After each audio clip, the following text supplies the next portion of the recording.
দাম বাড়ার আশঙ্কা করছে কৃষকরা। জানাবেন।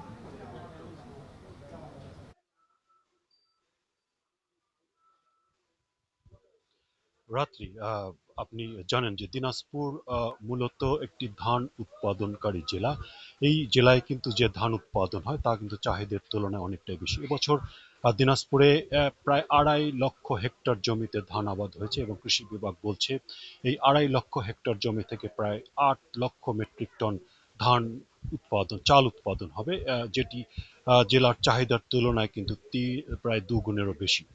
ঠিক এই মুহূর্তে আপনি জানেন যে ধান কাটা মৌসুম চলছে, মাঠে কিন্তু এখনো প্রায় বলা যায় যে 10% ধান আছে। ঠিক এই মুহূর্তে চালের দাম বাজারে অনেকটাই বেড়েছে। আমি এখন আছি দিনাজপুরে এনএ মার্কেট, বাহাদুর বাজার এলাকার সবচেয়ে বড় খুচরা এবং পাইকারি বাজার। এখানে যেটি দেখেছি মূলত সবগুলো চালের দামই কেজিতে 2 থেকে 3 টাকা, এবং মিনিকেট যে চাল, যেটি আপনি জানেন যে সবচেয়ে বেশি চলে, এই চালটি কিন্তু গত 10 দিনের ব্যবধানে বেড়েছে প্রায় 5 টাকা প্রতি কেজিতে।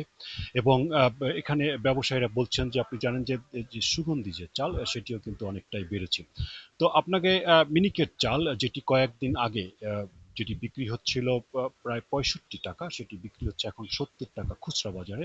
এবং আঠার যে চালটি, এটিও বিক্রি হচ্ছে 52 থেকে 55 টাকার ভিতরে খুচরা, এবং 29 যে চাল, এটিও বিক্রি হচ্ছে প্রায় 50 থেকে 49 টাকার ভিতরেই বিক্রি হচ্ছে।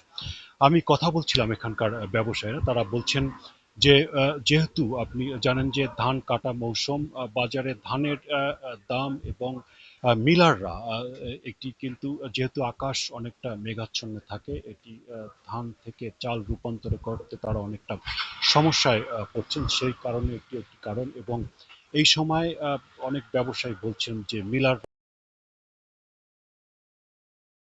ভোগান্তিতে পড়েছেন, এবং তারা এবং ভুক্তভোগীরা বলছেন যে সরকারের মনিটরিং ব্যবস্থা যদি একটু জোরদার করা হয়, বাজার তদারকি যদি করা হয়, তাহলে হয়তো এই মূল্য বৃদ্ধিটা অনেকটা কমানো যায় বলে তারা মনে করছেন। এই ছিল রাত্রে দিনাজপুর থেকে চালের বাজারের সর্বশেষ খবর।